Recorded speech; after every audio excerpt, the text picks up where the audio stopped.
नमस्कार मित्रांनो, मी नासिर पटेल. स्वागत आहे आपला हायटेक ऑनलाईन सर्व्हिसेस या युट्यूब चॅनलवरती. मित्रांनो, मुख्यमंत्री लाडकी बहीण योजनेअंतर्गत ही केवायसी प्रक्रिया सुरू आहे. बऱ्याचशा महिलांनी ही केवायसी प्रक्रिया पूर्ण केलेली आहे, परंतु त्यांची ही केवायसी प्रक्रिया ही यशस्वीरित्या पूर्ण झालेली आहे किंवा नाही, कसे चेक करायचे आपण या व्हिडिओमध्ये बघणार आहोत. सर्वात आधी आपल्या मोबाईल किंवा कॉम्प्युटरवरून लाडकी बहीण .महाराष्ट्र.gov.in ही वेबसाईट उघडा. ही लिंक मी डिस्क्रिप्शनमध्ये दिली आहे, तिथूनही तुम्ही थेट जाऊ शकता. वेबसाईट उघडल्यानंतर तुम्हाला मुख्यमंत्री माझी लाडकी बहीण ई-केवायसी असा एक पर्याय दिसेल, त्यावर क्लिक करा.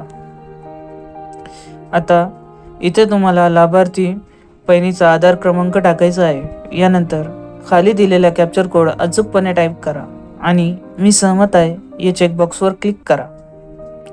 यानंतर OTP पाठवा या बटनावर क्लिक करा. जर तुम्हाला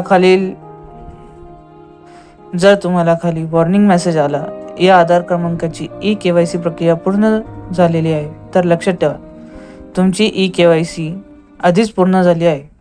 आता तुम्हाला काही काळजी करायची गरज नाही.